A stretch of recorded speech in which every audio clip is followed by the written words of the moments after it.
Hello friends, कुछ classes की नई वीडियो में आपका स्वागत है। आज हम अपनी जो क्लास 10 की फिजिक्स हमने स्टार्ट की थी, जिसमें हमारा चैप्टर चल रहा था प्रकाश का परावर्तन तथा अपवर्तन। हमने पिछले वीडियोस में हमने इसमें क्लियर कवर कर लिया था अपने टॉपिक प्रकाश का परावर्तन क्या होता है, और उसके बारे में सब कुछ पढ़ लिया था। दर्पण, गोली दर्पण यानी कि स्फेरिकल मिरर, इन सब के बारे में पढ़ लिया था। आज हम उसका सेकेंड पार्ट चैप्टर का जो प्रकाश का परावर्तन तथा अपवर्तन है, उसका सेकंड पार्ट स्टार्ट करेंगे, यानी प्रकाश का अपवर्तन। उसके बारे में जानेंगे प्रकाश का अपवर्तन क्या होता है और उसके नियम क्या है। चलिए आज की वीडियो को शुरू करते हैं। हमारा चैप्टर था प्रकाश का परावर्तन तथा अपवर्तन। अब इसका सेकंड पार्ट स्टार्ट करें हम, प्रकाश का अपवर्तन यानी कि रिफ्रैक्शन ऑफ लाइट। ठीक, परावर्तन था कि हमारा जब कोई प्रकाश किरण किसी परावर्तक तल चिकनी सतह पर पड़ती है या टकराती है तो परावर्तित हो जाती है, यानी कि वापस लौट आती है। लेकिन अपवर्तन होता है हमारा कि जब एक माध्यम, एक मीडियम और कोई दूसरा मीडियम हो, दूसरा माध्यम हो, तो जब उसमें कोई हमारी लाइट रे एंटर करती है, यानी कि जब प्रकाश किरण उसमें प्रवेश करती है, एक माध्यम से दूसरे माध्यम में जब कोई प्रकाश किरण हमारी जाती है तो वह अपने मार्ग से विचलित हो जाती है या डाइवर्ट हो जाती है, जो उसका वे होता है उससे डाइवर्ट हो जाती है, वही हमारा कहलाता है प्रकाश का अपवर्तन। ठीक, यानी कि जब कोई प्रकाश किरण एक माध्यम से किसी दूसरे माध्यम में प्रवेश करती है तो वह अपने मार्ग से विचलित हो जाती है। इस घटना को हम प्रकाश का अपवर्तन कहते हैं। ठीक, ये बात है हमारे अपवर्तन की, यानी कि जैसे कोई हमने एक कांच ले लिया, ठीक, और इधर भी वायु है, एयर है, ठीक, और इधर भी वायु है, और ये हमारा क्या है, कांच। तो अगर इस पर हमारी जो ये प्रकाश किरण आई, ठीक, जैसे हमारे कांच में एंटर होगी तो हल्का सा अपने मार्ग से विचलित होगी। ये इसका अभिलंब ले लिया हमने, ठीक, और जैसे ही ये विचलित हो गई, थोड़ी सी विचलित होगी, और जैसे ये फिर वायु में आएगी फिर विचलित होगी, यानी कि जो इसका ये मार्ग ये था, मार्ग होना ये चाहिए था, लेकिन ये विचलित हुई, और अब यहाँ कर ये होना चाहिए था, ये फिर विचलित हुई। तो इस घटना को हम क्या कहते हैं, प्रकाश का अपवर्तन। कि जब कोई प्रकाश किरण एक माध्यम से, ये हमारा एक माध्यम एयर है, दूसरा कांच में प्रवेश करती है तो विचलित होती है, और फिर कांच से वायु में आए तो फिर विचलित होती है। यही घटना हमारी क्या कहलाती है, प्रकाश का अपवर्तन। ठीक, अब आते हैं इसके नियम कि प्रकाश के अपवर्तन जैसे परावर्तित होने के लिए परावर्तन के नियम थे, ऐसे हमारे अपवर्तन के नियम होते हैं। उनके बारे में पढ़ते हैं कि वे क्या है। अपवर्तन के नियम से पहले हम एक छोटे छोटे से टॉप बिंदु देखेंगे, जिससे जैसे हमने परावर्तन में देखे थे कि क्या परावर्तित तल है, परावर्तक तल है, क्या परावर्तन बिंदु है, अभिलंब क्या है, ऐसे ऐसे हम देखेंगे कि अपवर्तन में हमारा क्या क्या चीज है, आपतित किरण कौन सी है, अपवर्तित किरण कौन सी है। ठीक, अब हमने दो माध्यम लिए हैं, ठीक, इससे ऊपर क्या है हमारा वायु, और यहाँ क्या है कांच। तो जो हमारा ये पॉइंट है, इस पर मानो हमारी ये किरण आई है, यानी कि ये कौन सी किरण होगी, हमारी आपतित किरण। जो आपतित हो रही है वो कौन सी रहेगी, आपतित किरण। ठीक है, ये हमारा क्या रहा, अभिलंब। ठीक है, ये क्या है, अभिलंब। आपतन बिंदु, ये हमारा क्या है, आपतन बिंदु।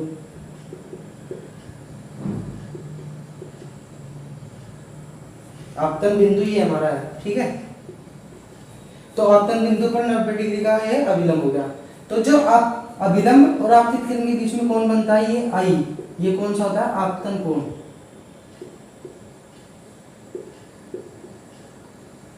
ठीक है, ये बात होगी। अब परावर्तन में तो हमारी ये रेखा परावर्तित हो जाती थी यहीं से टकराकर, अगर ये चिकना सतह होता, लेकिन अब कांच में जाएगी जैसे ये, तो अपना जिसका ये मार्ग था, ये इसकी ओरिजिनल वे था मार्ग, ऐसे जाएगी, लेकिन ये अब इससे थोड़ा विचलित हो जाएगी, अब ये ऐसे चलेगी, और जो अभिलंब के साथ नीचे कौन बनेगा, ये बनेगा आर, और ये कौन सी हो जाएगी हमारी अपवर्तित किरण। अपवर्तित हो गई, अपवर्तित किरण, ये क्या हो जाएगा, अपवर्तन कोण। ठीक है, अपवर्तन कोण, ये आर हो गया हमारा अपवर्तन कोण। ठीक, ये थी इससे रिलेटेड हमारी डेफिनेशन कि क्या आपतित किरण है और क्या अपवर्तित किरण है, आपतन कोण कौन सा होता है और अपवर्तन कोण कौन सा और आपतन बिंदु क्या होता है। ठीक है, अब बात करते हैं अपवर्तन के नियम की। ठीक, अपवर्तन के नियम, इसका पहला नियम आता है हमारा कि जो हमारी आपतित किरण होती है, अपवर्तित किरण होती है और आपतन बिंदु पर अभिलंब, तीनों एक ही तल में होते हैं, यानी कि एक ही प्लेन में होते हैं। अब जैसे ये बोर्ड है तो इस बोर्ड पर ही होंगे तीनों, आपतित किरण, अभिलंब और जो अपवर्तित किरण है, ये तीनों एक ही तल पर होंगे हमारे। यही हमारा पहला नियम है कि तीनों एक तल पर होंगे, कोई भी ऐसे बाहर की नहीं होगा ना, सिर्फ इस प्लेन पर होंगे, कोई भी तल होगा। जैसे बोर्ड पर है, तीनों इस बोर्ड पर ही है। ठीक, ये बात हुई पहले नियम की। जब हम दो माध्यम लेंगे, हमने वायु और कांच लिया है, ठीक, तो इसमें जो हमारा आपतन कोण होता है, आपतन कोण की जया, जया को कहते हैं हम साइन,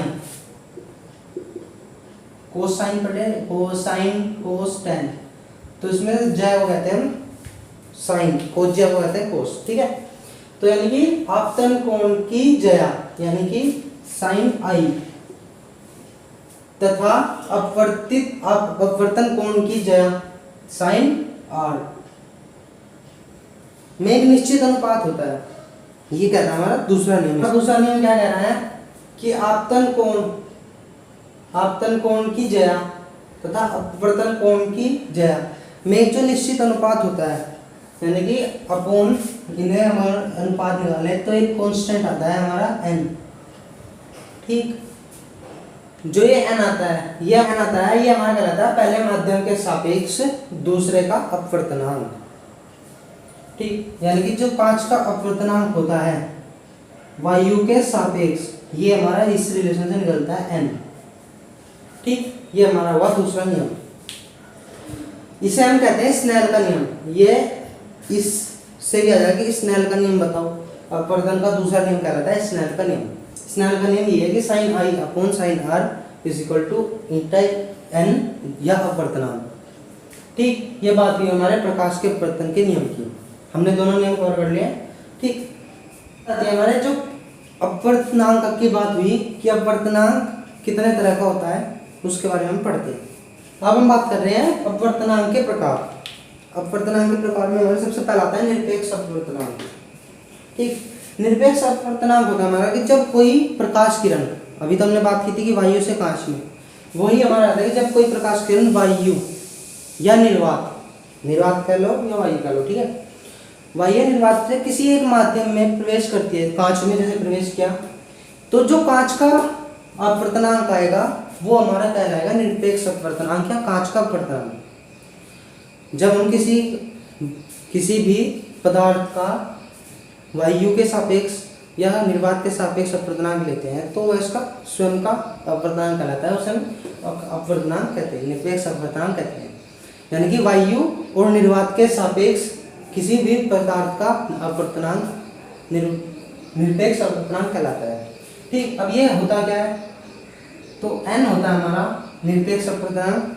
प्रकाश या वायु निर्वात ले रहे हैं तो प्रकाश की चाल c होती है, और इसमें जो चाल होगी किसी भी पदार्थ में जो चाल होगी वो अपॉन में, ये होती है हमारे निरपेक्ष अपवर्तनांक।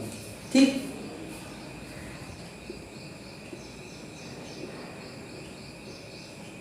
सापेक्ष अपवर्तनांक।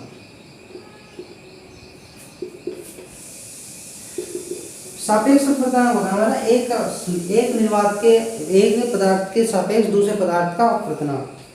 अब जैसे कोई एक पदार्थ से दूसरे पदार्थ में हमारी प्रकाश किरण जा रही है, ठीक, तो जो हमारा ईटा निकलता है उन दोनों चाल का डिफरेंस, यानी कि जो हमारा ईटा होगा, क्या इसे रिप्रेजेंट करने का तरीका है n1 यानी कि दूसरे का पहले के सापेक्ष क्या होगा, पहले में चाल और दूसरे में प्रकाश किरण की चाल अपॉन में, या कह लो से कि हमारा जो पहले में अपवर्तनांक था वो दूसरे में अपवर्तनांक और पहले में निरपेक्ष अपवर्तनांक, ये वाला। ठीक है, तो ये हमारा होता है सापेक्ष अपवर्तनांक। ठीक, ये बात की हमने सापेक्ष अपवर्तनांक की। सापेक्ष अपवर्तनांक आता है, ये एक दूसरे नाम से भी आता है कि प्रकाश का परावर्तन, प्रकाश की चाल तथा अपवर्तनांक के बीच संबंध। तो जो ये संबंध होता है हमारा, ये कहलाता है कि किसी भी पदार्थ का अपवर्तनांक, किसी पदार्थ का अपवर्तनांक प्रकाश की चाल तथा उस पदार्थ में प्रकाश का वेग के अनुपात के बराबर होता है। यानी कि किसी भी पदार्थ का जो हमारा अपवर्तनांक आया, ये प्रकाश की चाल तथा उस पदार्थ में प्रकाश की चाल, ये तो हमारी होगी निर्वात में, लेकिन उस पदार्थ में हमारी क्या चाल आई है, उसके अनुपात के बराबर होता है हमारा अपवर्तनांक। ये हमारा एक संबंध बनता है अपवर्तनांक तथा प्रकाश की चाल में। ठीक, अपवर्तनांक कितनी तरह का होता है। ठीक, आज की वीडियो में हमने प्रकाश का अपवर्तन क्या होता है इसके बारे में पढ़ा। अगली वीडियो में हम लेंस जैसे हमने दर्पण पढ़े, ऐसे हम लेंस पढ़ेंगे, लेंस क्या होते हैं उसके बारे में पढ़ेंगे। इस वीडियो में कोई भी डाउट हो तो कमेंट करें, लाइक करें, शेयर करें, सब्सक्राइब करें, अपने ज़्यादा से ज़्यादा दोस्तों को शेयर करें। थैंक्स फॉर वॉचिंग, धन्यवाद।